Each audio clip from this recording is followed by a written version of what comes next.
Greetings, Internet, and welcome to another episode of My Cool Friends. We go live every Friday at 8:30 p.m. Eastern Standard Time. If you're new here, first of all, welcome. We're happy to have you. All of our previous episodes can be found over on our YouTube channel. And we also go live over on our Facebook page, and we have a lovely Facebook group of all of the My Cool Friends if you want to be here and socialize with all the wonderful people. For now, ladies and gentlemen, we have a very, very special guest with us today. I met this man at a virtual messaging mastermind, and we instantly clicked. And if you saw the promotions for this episode, it is in fact a true story that this is the man who named me as the Yoda of YouTube. And the reason why he named me this way is because he is not only a copywriting genius, ladies and gentlemen, but he is also a man who has been known to provide education and financial wisdom in the realm of money. And we are going to deep dive into that and what that actually means today. Ladies and gentlemen, please help me welcome today, with homemade sound effects, Mr. Ronald Hunt. Ben, I'm so honored to be here. If no one has told you this week, you have one of the most amazing intros, and to your lives that I've seen, and really exceptionally well produced. That doesn't surprise me a bit. Why? Thank you. I aim to make my guests feel as special as they possibly can. And you have. I've been introduced a lot of ways. I get a lot of. Ron knows a lot of things. I'm a little bit hesitant when people say genius, because there are 100 better copywriters in the country, but I hang out with them, and we all learn, and we all learn from each other. So a little bit of me rubs off on them, and I get to see their genius as well. Well, isn't that always like part of the experience? Is because like we often are very critical of ourselves, and we see the genius in ourselves, but often we are very highly complimented by others, but we see, oh yeah, like it's just my thing that I do all the time. It's not genius. Isn't that like, doesn't that resonate with you? It does, but you have to get over that. And yes. I remember there was a time where someone would introduce me as a genius, and I'd go, I'm not a genius. And now I just smile, because if you are somewhere in your journey that will be genius level to someone else, you actually have attained that status. Mm-hmm. Yeah, I was on a call with someone earlier this week, and the metaphor that I use is like we're all bridge builders, that we're trying to get people to another destination. And when I taught him this, his response was, oh, do you identify as a bridge builder? It's like, yes, but that's the exact thing.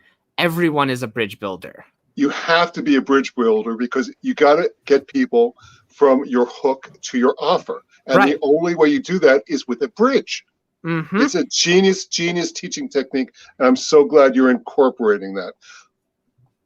Yeah, absolutely. And with that segue, perfect segue. My segues make sense today. I want to talk to you about we had a wonderful pre-show conversation here, and I want to lean into something that you and me find very fondly, in that, like, in that conversation of building bridge, like, you and me both find an interest in mindset and building that bridge. And you have recently, like, told me that you are now educating people about the realm of money. Can you tell us a little bit, like, if I was to come to you and say, like, oh, you know, like, I'd really like to increase my wealth. A personal story of mine, like I have found that like when I started to think more like a business owner, I noticed that I was thinking very differently than my immediate family around me. And I'm a first generation entrepreneur.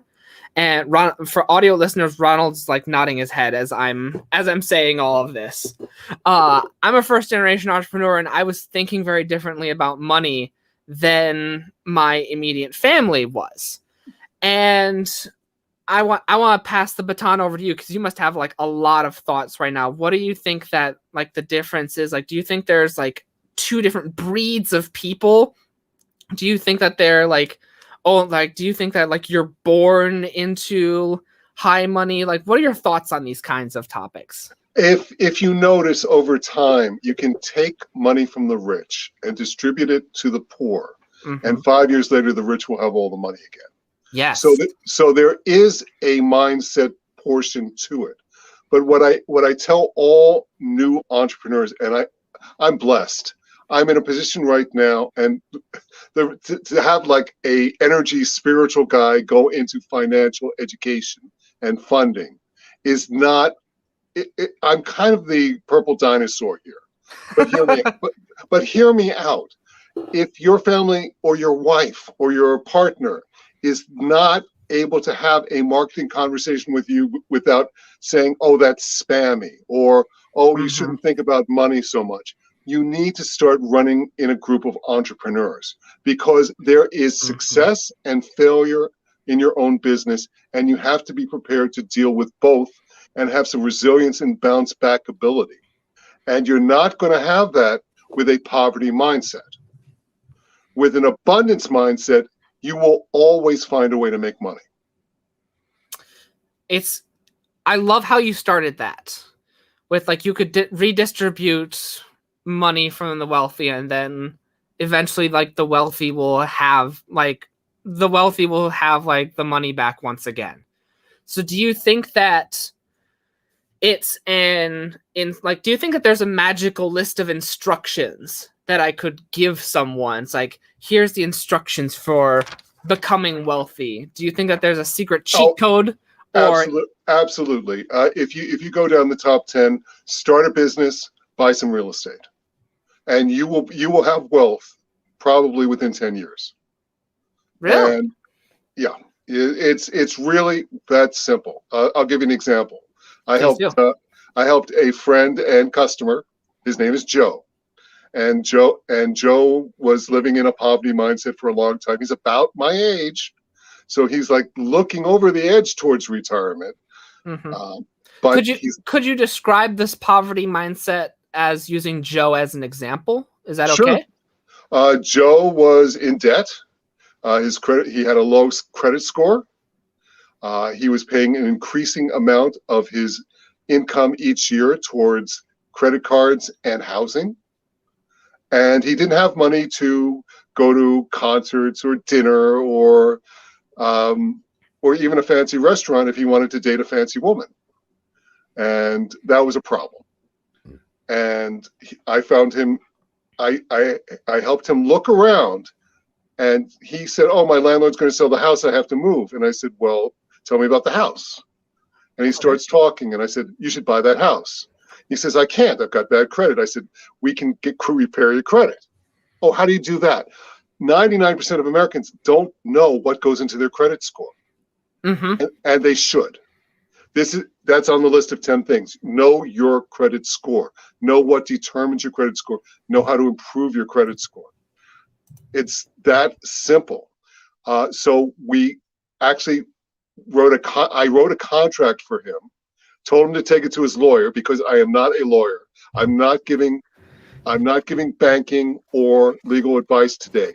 If you want to do something that I recommend, vet it with your professionals. We're not giving banking advice. We're giving financial wisdom. Financial wisdom. That's exactly what we're doing. So bottom line, he called me yesterday. He's getting into a 3-family house. We got the landlord, the ex-landlord, to pay for half the repairs that need to be done on this house. His mortgage and taxes and insurance will be almost $1,200 a month. His income is $3,000 a month from this house. Or he can live in it rent-free, and his income's $2,000 a month in this house. So from the get-go, he's making $800 a month. And we can turn around in 1 year's time, because the house needed some repairs, in a growth market where our prices went up 20% in our area last year, which is not uncommon in the United States this year. Take $50,000 equity out of his new house that he's making money on next year and buy another 2 or 3 family house with nothing out of his pocket, just from the equity in his current house. And he is a rich man 5 years from now. Wow. And a lot of what, being completely honest here, like a lot of what you have said, a lot of the fine details of what you have said have gone over my head, because I've never bought a house. I've never been educated on buying a house. But largely what you've described here is buy a house. The climate's good right now because context-wise, it's 2021 right now. So the climate's going to go up, and this is a wise investment, and this also takes care of his a large portion of his daily living expenses. Was that correct? That's correct. By the way, he now has a credit card payment of 0. Wow. And this is in a very short, compressed time period. And if Joe could do it, you can do it too. But I have to tell you, he was in a poverty mindset. So whenever something went wrong in this process, and buying a house, 10 things will go wrong in every house. The bank won't like the inspection. The bank won't like the appraisal. The seller gets a little flaky. Your mortgage lender gets a little demanding. Those are things that if you know about financially, you go, oh, that's the speed bump. Ron told me about it, or I know it. Mm-hmm. That it doesn't throw you off your game. And that's the growth mindset versus not having a growth mindset. Anything that goes wrong with a growth mindset, you're already seeing it come around the curve, and you already have a plan B and a plan C in place to keep on going. The whole secret in business, Ben, what's the whole secret in business? Well, there's a whole different ways that I could approach this question, but you said you have a growth mindset, so I'm putting you on the spot. Yeah, I would say my secret in business is that I've failed so often that I've become comfortable with failure. And now you are failing forward. Right. When something goes wrong, you're not beating yourself up 100%. You're looking back, you've got a record of what you did right. So you can replicate what you did right and change what didn't go right. Right. And that is the secret of making it in business. As an entrepreneur, you have to be conditioned to expect a certain level of failure. Because if you don't fail, you don't grow. Right. I'm going to say that again. If you don't fail, you don't grow. You might make a whole lot of money, but if you don't fail and know what to do when you fail, you run the risk of losing that money within 5 years to the rich people. Absolutely. Comment from Facebook. This is reassuring because I fail all the time. Absolutely. Don't we all? Go ahead. I was going to say, I'm blessed because I'm older and I'm financially stable. I can take big swings at big projects now because I'm not afraid to fail. Because even if I fail, I've probably changed a life, 10 lives, 100 lives, 1,000 lives. I'm working on changing 350 million lives in the next 5 years. Wow. What a wonderful goal to have. Because I think it's important to have those stretch goals beyond stretch goals so that we can push ourselves beyond what we think are our limits. Well, those are self-imposed limits. Yes. And exactly right. I have people every day, and I kind of send them to other coaches if they tell me this. Well, I just want to make $1,000. $1,000 is not life-changing. You Right. think it is because you are in a $995 hole today. Mm-hmm. But that's not going to get you or anybody else. I hate to say this because namaste to anyone who gets out of a $995 hole if you learn the lessons along the way. But if you make $1,000, you're going to take your foot off the gas. Every successful entrepreneur that I have met in the last 5 years, and I've met a lot of them, they all tell me the same thing. It's like $1 million isn't enough money to make it. And it isn't if you're going to lose potentially half of it overnight in COVID. Do you think that that's why, like, I hear so many stories about millionaires getting this amount of money and then losing it? Yes. Yeah, I haven't even finished my question. I'm saying yes. It happens all the time. I mean, you don't have to look too far around. In our lives, we make celebrities out of sports stars and lottery winners. And if you actually do the statistics, they're 8 times more likely to be bankrupt within 10 years. They're 20 times more likely to die with a gunshot wound. The numbers are staggering. And it's because no one ever taught them what to do with their money. Right. If you can't, I hope for abundance, financial abundance in everybody's life. But if you fall into a bag of money and you don't buy a piece of real estate that generates you passive income every month, or a laundromat, or a car wash that generates passive income every month into your life for the rest of your life and the rest of your children's lives, you're making a major mistake. You have to save 80%. That was the rule when I was a small child, and that's the rule now. And unfortunately, we live in a spend it now society. Right. There's so many of us that, like, we have this mentality of, oh, I want instant gratification. Sure. Shiny object syndrome. Yeah. And it's definitely worse now than ever. I'd like to ask you about a little bit that we talked about previously, which is like the opposite of this growth mindset, which is like this scarcity mindset. Right. There's only so much to go around. There's only so much to go around. What if we lose it? What if this disappears? What if the clouds pour tomorrow? Kind of mentality. Like it feels like everyone always has this scarcity mindset instead of like the kind of things we're talking about, which is, oh, why don't more people have like this knowledge about real estate? Why is it that this past summer I was so easily able to like sell a whole bunch of my video game collection on eBay for $1,000 and like pay off a whole bunch of bills? Like, why don't more people know about these things that seem simple to us, but they're always like hoarding what little gems they have? It's because we were brought up that way. I could talk to you for an hour, and I'm not going to do it. I'm going to put it into a 2-minute version.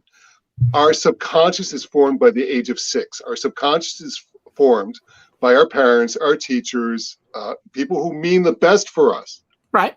Telling us, no, don't do that. No, don't take a risk. No, you're going to be poor. You won't have food. You won't do that. It's okay to be a little bit hungry in your early 20s. I'm saying it out loud.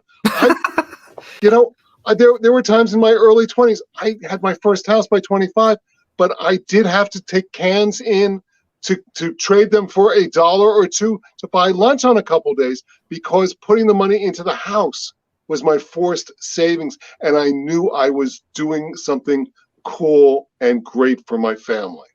So it's okay to struggle a little bit. I know a lot of your generation has a ton of student loans, but I also know people in your generation who've paid off their student loans.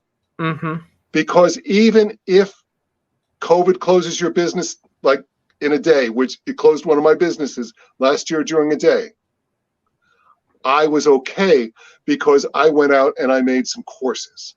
I went out and I learned some new skills. I went out and I upskilled some friends, because if you do that, if you run with the right people, you're going to meet the people who mentor them. And if you show some ambition and some effort, you will learn all these things that you need to know in life.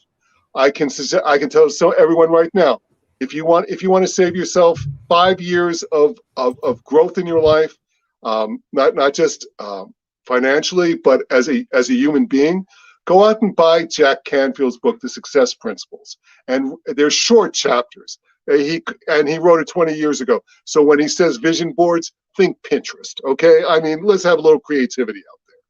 But these are 2-page, 4-page chapters. Each one of these 100 principles alone won't change your life. When you start stacking them, your life will change in 6 months with the equivalent. I give it the equivalence of about a $20,000 2-year coaching program. So for $20, you can change your life. You can go out and buy this book. And we've been taking notes on here. I take notes on golden guests that we have on the show, and they're only available on the YouTube comment section. So be sure to go over there. Plug. Awesome. I'm sure there'll be some links for me to help people with their financial education or to get funding for their startups there too. What do you mean, these links? Oh, they're so cool. Here's the thing. Whenever I meet someone who's interesting, cool, or has knowledge that I don't, they always drop a book on me. And I go, you know what? I go out and I buy that book, because you can never stop learning if you've got a growth mindset. And this is going to keep me young until I leave. So I mean, how cool is that? Mm-hmm. If you want to check out any of Ron's stuff, if you're listening on the audio version or if you're on YouTube, and all of these links will be down in the YouTube description, as well as down in the description of your favorite podcasting platform of your choosing. Awesome. And you can go look for the Growth Mindset Guru podcast as long as you're there. But Ron, I'm loving this conversation so far, and I've been taking we're gonna have the way to hack your way into the growth mindset. And so far we have know your credit score, start a business and buy a house. Shamefully, I don't even understand my own credit score. And we'll talk. and save yourself 5 years by going to get Jack Canfield's book. How great is that? How great is that? He will tell you how to fail. If you can, this is the whole secret to life. Okay, everyone. Okay, you see, I'm getting close to the mic here. The whole secret to life: study not only other people's successes, successful people, but their failures and what they did when they failed. Boom. I had someone on a sales call one time, and it was one of their representatives, and said so how can this person help you? And I said to them, I just need a guidebook of all the times that they've effed up. Exactly. And I almost think of it as do you remember, they don't make these anymore, sadly, because the internet has replaced them. But do you remember video game guidebooks? Yes, cheat books. Yes, you would go out to the store and you would buy a physical book, and it would tell you all the hidden locations in the game. And they don't make these anymore because the internet and YouTube has replaced them now, because people make them for free. But right. you would get that, and how great would it be just hey, here's all the pitfalls and all the mistakes that someone else made so you can avoid them. That's essentially go ahead. You are so totally on the money. That's a perfect metaphor, because there are certain cheat codes that if you don't know them, you don't get to the next level. Mm-hmm. And the internet is breaking these down if you just search properly. Right. How many people go into Google and they'll put in business or entrepreneur? You don't want to do that. You want to use something called a long-tailed keyword. Mm-hmm. You want to know what part of being an entrepreneur or what part of entrepreneur is failing, or Jeff Bezos working out of a garage, losing money for 10 years. 10 years, folks. He was eating rice and beans for 10 years, folks. Mm-hmm. But it's so cool. And he failed so many different ways. Amazon started as they sold more video games than anybody else when video games were still in a package. And they figured out how to scam the post office out of the postage on them. Well, this is actually going a long way back.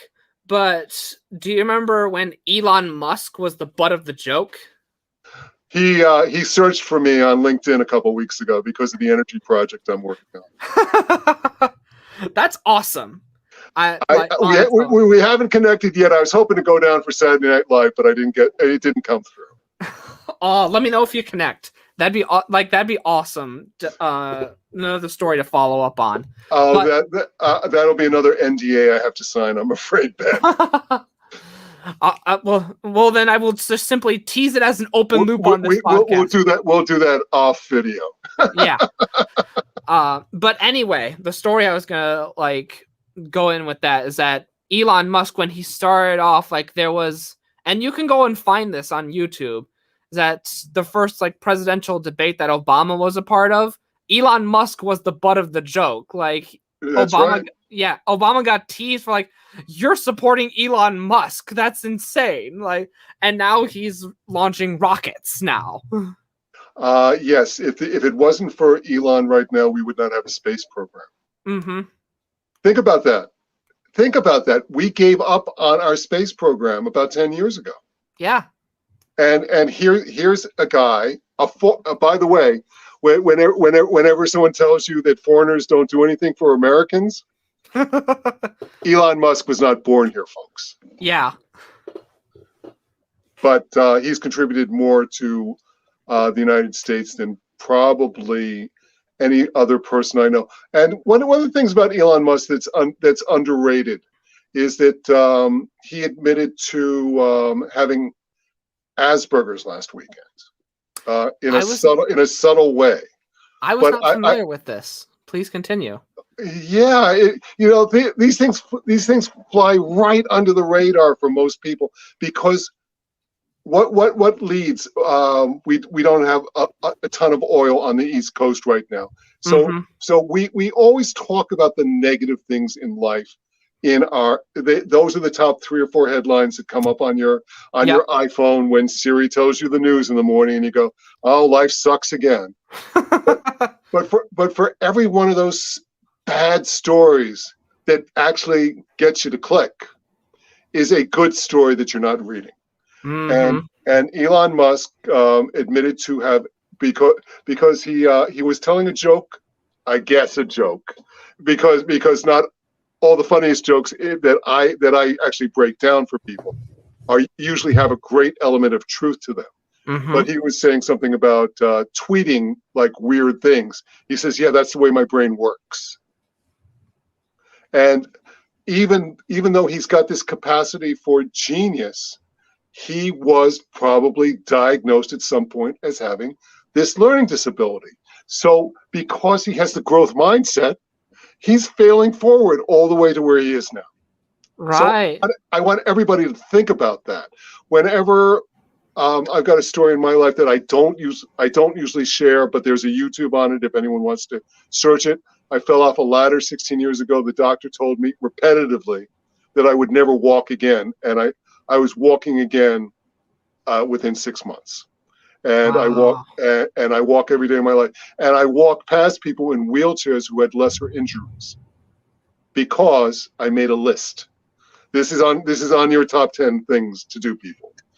If you have something you need to overcome in your life, break it down, make a list. What you need to do next, what you need to do to get to that next goal, and work your way up that ladder so that you can achieve that goal, especially when people tell you it's impossible.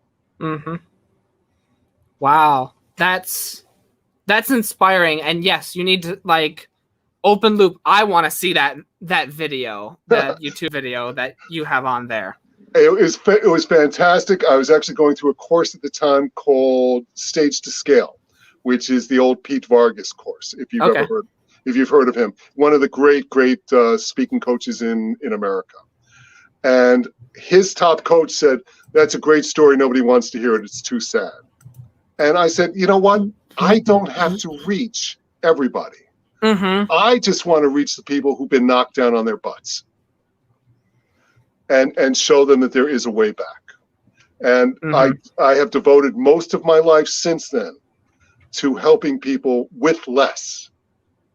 Yes, I take money occasionally from people who have more, but give me somebody who's had less in their life, but is willing to work for more, and I'll work harder for less money for you. Wow. That speaks to me because number one, it shows like who you have actually been called to help in this life.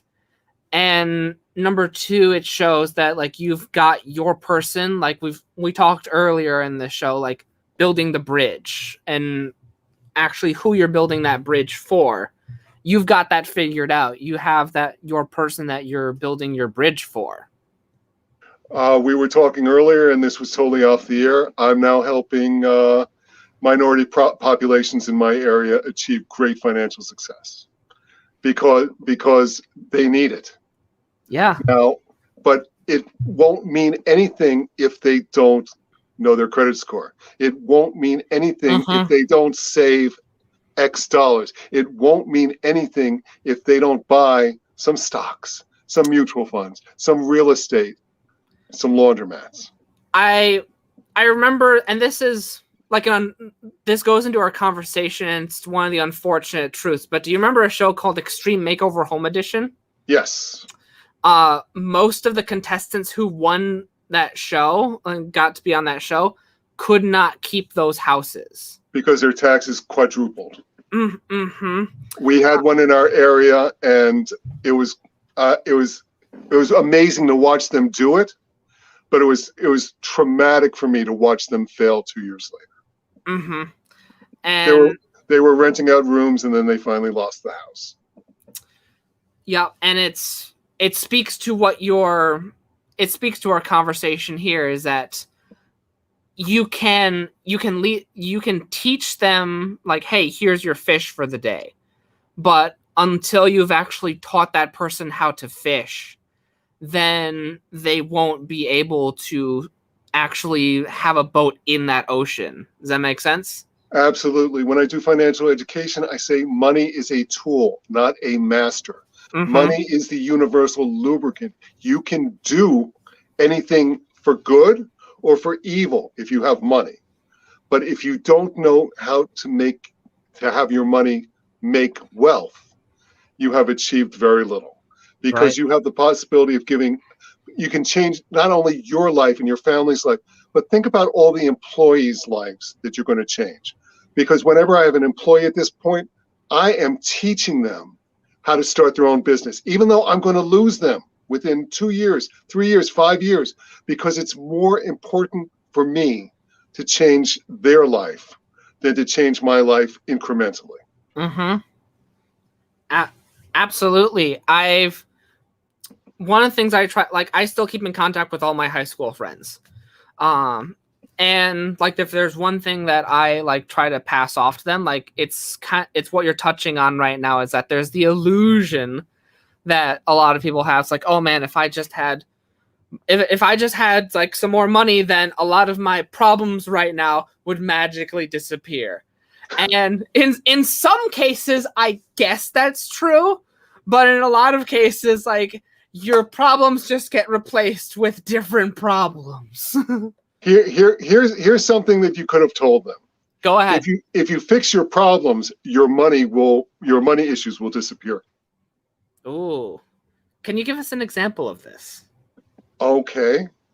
Let's say that someone has negative self-talk. Okay. I work with a lot of women in mentoring and coaching roles. And I had one that 2 weeks ago. Her name's Jane. She came up to me and she said, Well, I'm afraid of doing that because it's going to be seen as aggressive. And I said, Jane, please sit down. Okay? Stop unclenching your hands, please. Put them up in the air, bring in just a little bit of energy for just a minute. And I want to ask you a question. If this was Joe and he made the same move to increase market share in this way, would he be rewarded or would he be told that he was being too aggressive? And she sat there for a second and the eyes started lighting up. And I said, you can never feel bad about doing good for other people. Because she would have not helped the organization, herself, all the people that she would have touched, if she didn't do what she was doing because she was afraid somebody was going to think that she was too aggressive. And I teach the assertive aggressive line to everybody. You have to be assertive in this line. You don't want to be perceived as aggressive. So walk the line, and when you're near it, tell people, I'm going near this line that might make you feel a little bit uncomfortable, but I think you need to hear this. And I've lost some customers this way because they weren't ready to hear the words. And that's okay. Some of them came back and they told me it was the best thing that ever happened to them because they did a deep dive a month later, 6 months later, and said to themselves, wait a minute, this crazy guy told me this 6 months ago, and here it is in my life again. So you can change all these great things that society needs to be done. We've got so many great issues in society that need to be attacked, so many big things. And you can actually do those things if you have the self-confidence to fail forward.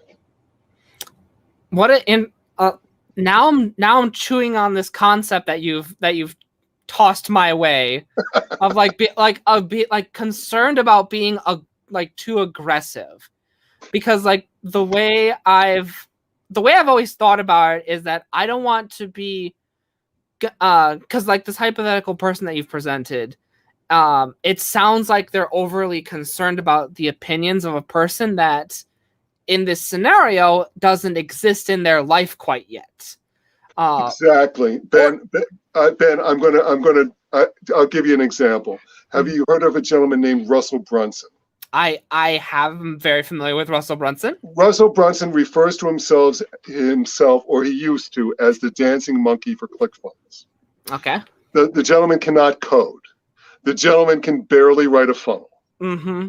But he's created this $10 billion company in a really, quote, boring space by marketing the crap out of it and building community. Right. Now, he told me one time, and this always stuck with me. He said, if you haven't pissed someone off this morning with your marketing, you're not marketing hard enough. Yes. So for every person you're pissing off, that person might want to be pissed off because they are in a poverty mindset. You're helping 10 people. Mm-hmm. In life, there are certain things that are a numbers game. If you give your child positive reinforcement 10 times in a row, and then tell them that they're crap one time, they're only going to remember that one time. Isn't that something? Yeah. No, you go ahead, and then I'll circle back. Yeah, because with what you mentioned about Russell, it makes me think that a lot of times we make the mistake of we want to make the entire world happy, and we can't. That's an impossible task. We can make the whole world happy 10 at a time if their energy spreads out to 10 more people. We try to do Reiki Peace Days once a month, where all the energy practitioners send energy into the universe, and I feel as if it helps a little bit and maybe has kept us alive so far. Has this actually solved the goal? No, we don't have peace. Right. But the alternative is we could have constant war, as we had for centuries and centuries and centuries earlier in our existence. Mm-hmm. I send energy to the universe every day at 5 p.m.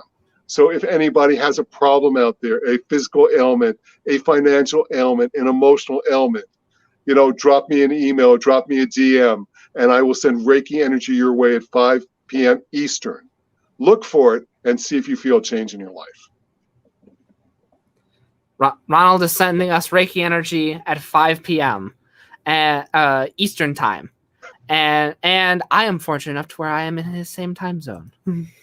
It's a great time to get energy. Everyone gets a little sluggish towards late afternoon because of the American diet. So, Ron, I am loving this conversation so far. One thing I definitely want to talk to you about that we haven't quite touched on yet is that a lot of times you've mentioned that a lot of times we're taught at a certain age that this is X way, and so that takes us through our lives. How does one go about, like, if they realize that, like, maybe they consciously realize that, like, oh, they have bad coding. Boy, we're really rocking the video game metaphors in this episode.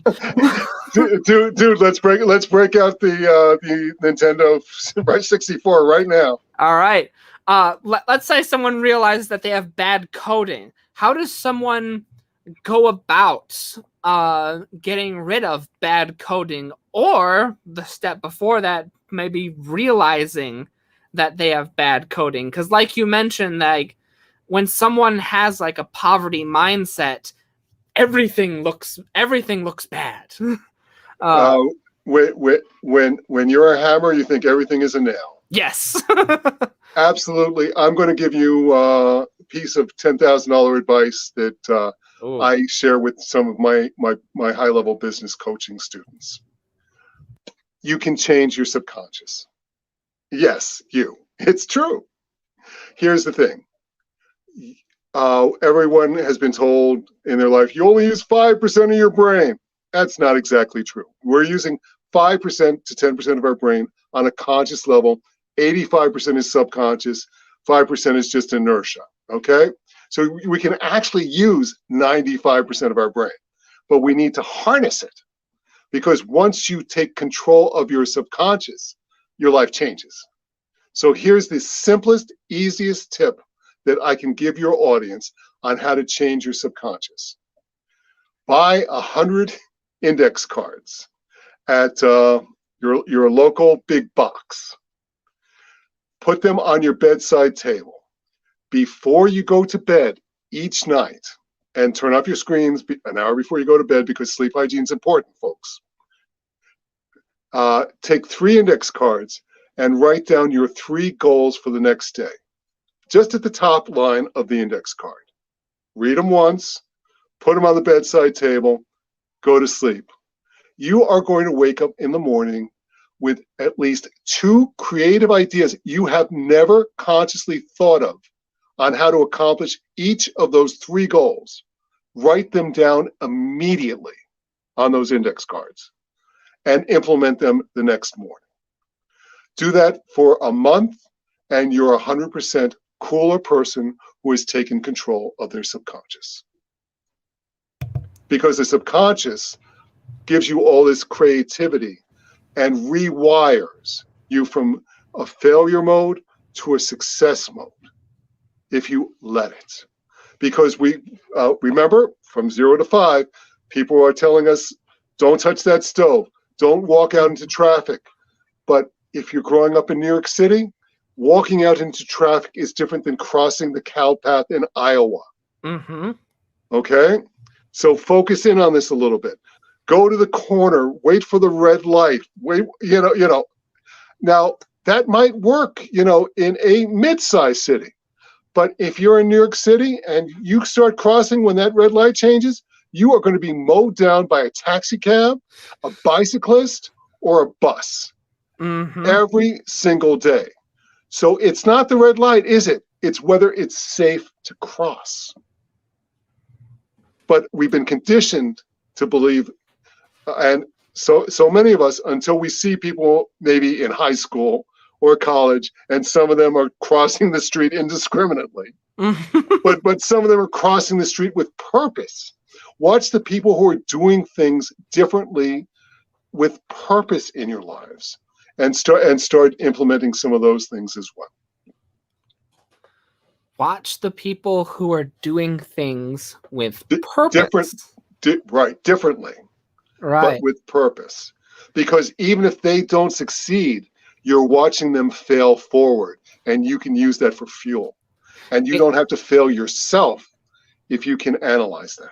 It's interesting how you use the crosswalk as the metaphor for this, because I definitely do notice that, and I'm not calling out any sort of group in particular in this, but I definitely do see like there's so many people that like, oh, I'm following the signs left by others, that like something has given me a thumb up on social media, therefore I will look and feel a different way, without actually like there's a whole nother group of different people who aren't necessarily looking at whether or not the crosswalk is red or green, but instead looking both ways to see if the road is safe to cross.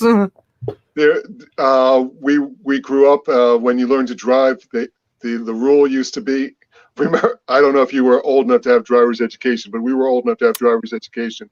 I had driver's ed, but so I had a formal education on it, but let me know this rule because it may have changed by the time I got it. I'm ready. Oh, okay. No. So you come up to the intersection. Let's say, it's a stop or a yield. You're supposed to look left, then you're supposed to look right, and you're supposed to look left again. Have you heard that one? I have heard that one. And the logic behind it is very, very good, because you can be hit from either direction, but you can also be hit from behind or in front of you. So there's actually a whole lot more going on subconsciously than you will ever acknowledge.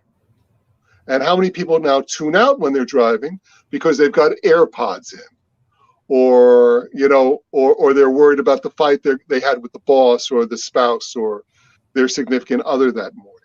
And now they're spending 1% of their active energy driving a 2-ton death machine down the road. Right. That's a scary thought. That's why I'm so fascinated by autonomous vehicles. And I'm really, really, I got to consult on a little bit on that a couple of weeks ago. And that was a super cool experience. Oh man, like that. I like, that's one of the things where like I thought, like, I'm excited for it to actually come in my lifetime, because there's a part of me that doesn't think it will come in my lifetime. Like some lobbyist and insurance company wants like the death machine still to be on the road, but man, I want autonomous vehicles to be up here. And the reason is, and I was consulting with the head guy at Dell Technologies in Germany on this. It ties in with blockchain and 5G. So I mean, if those aren't buzzwords that your audience loves to hear, it's just, that might get some people's attention if they're still watching. Man. But here's what I wanted to do, because the biggest problem with autonomous vehicles is not autonomous vehicles. It's other people driving and doing stupid things. Right. Or people walking across in front of them or out into traffic, listening to their AirPods or texting. Right. So over, I think it was the last 4 years, we've had 2 fatalities with autonomous vehicles. And everyone's like, oh, well, they're not perfect yet.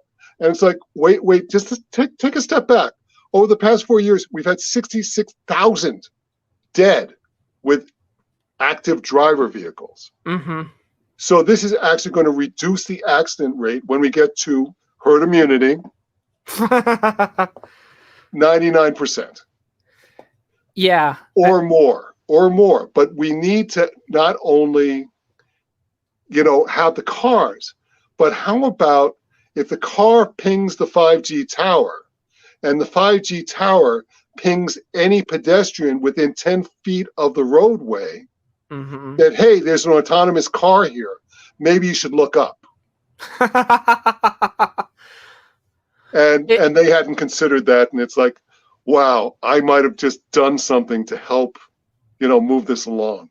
So that was super cool. Wow. Like, number one, that's like, it's insane how that's possible now. But number two, it's insane that, like the fact that we're getting to a point where we're like so into technology now that it's like, it would be necessary for someone to have that ping to look up as opposed to getting hit by a car.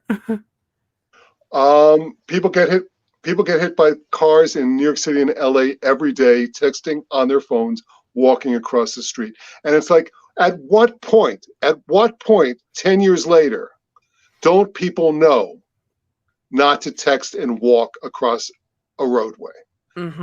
I'm sorry. That hasn't made it onto the list. If you made your $1 million, that's an easy way to lose your $1 million. And I'm not in a busy city, so that, like, you telling me that's crazy. Well, let's talk about 1% risks in business. You have to evaluate everything, and everything we talked earlier about failing forward. I love failing forward. So you take the risks where it can work out more often than not. Right. But if you're on the roof of a building, are you going to take a 1% risk of walking too close to the edge? No. Hopefully not. But people equate risks and that 1% failure rate on the autonomous vehicles where someone did something stupid. The last one was in Florida, man.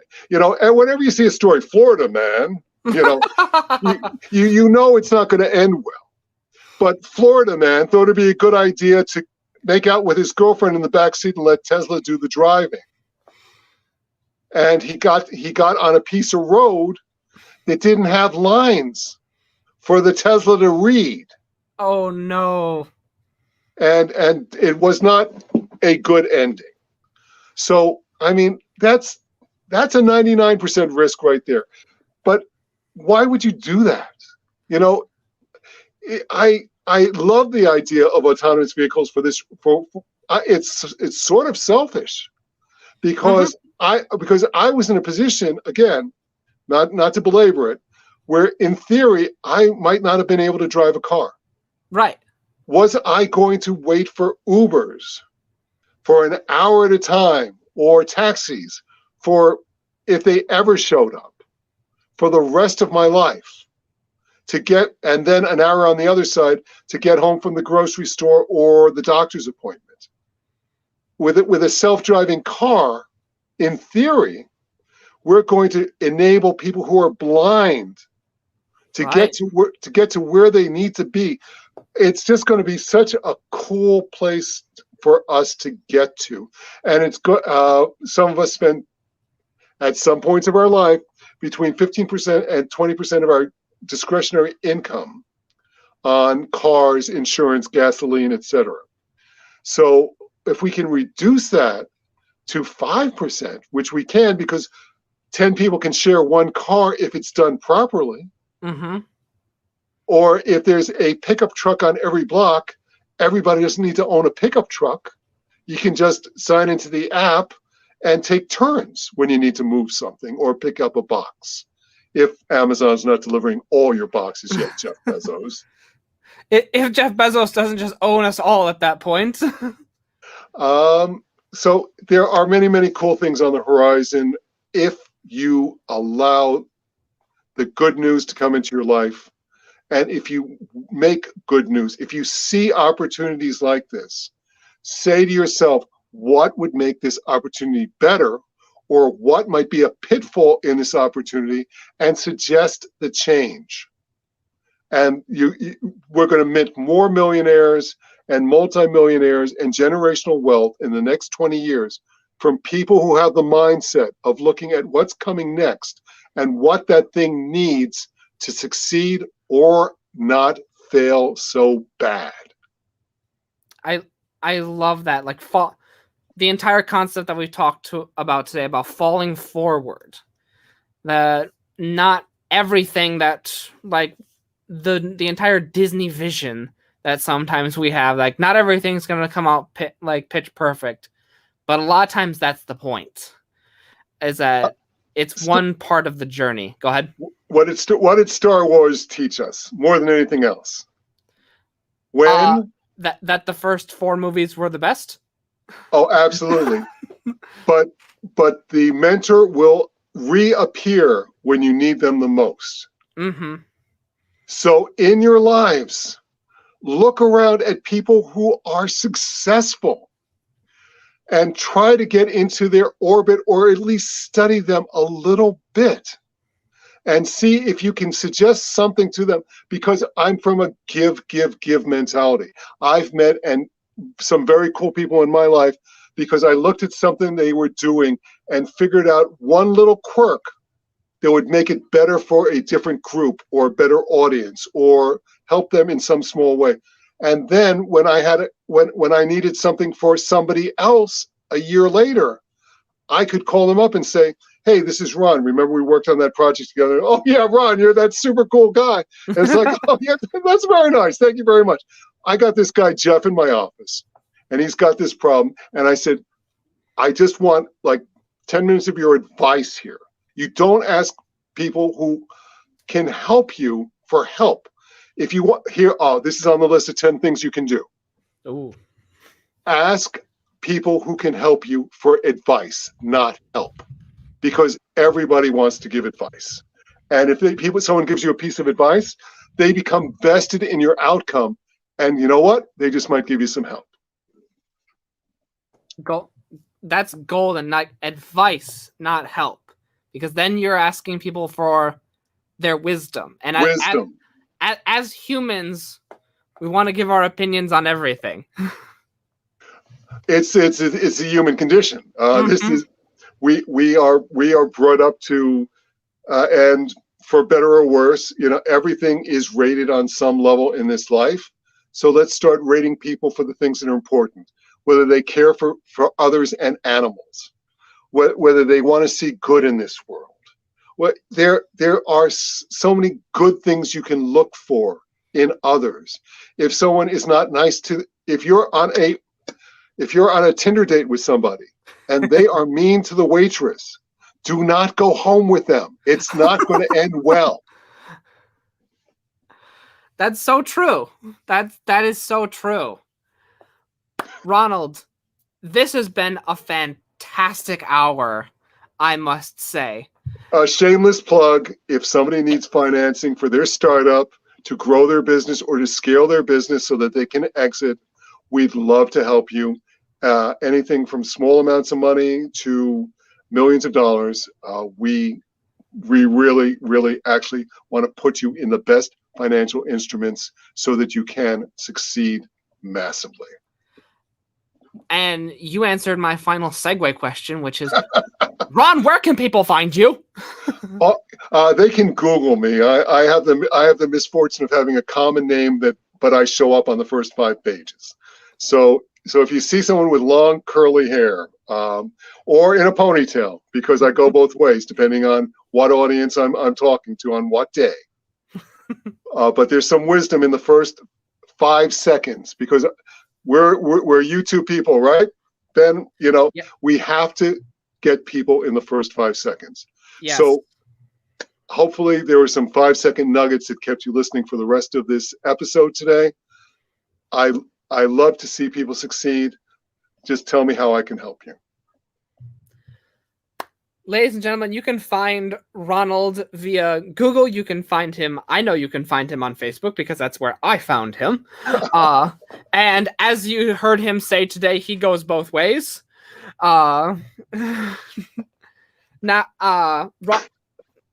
Go ahead. I try to envelop the male and the female persona, but I actually only go one way, Ben. Sorry.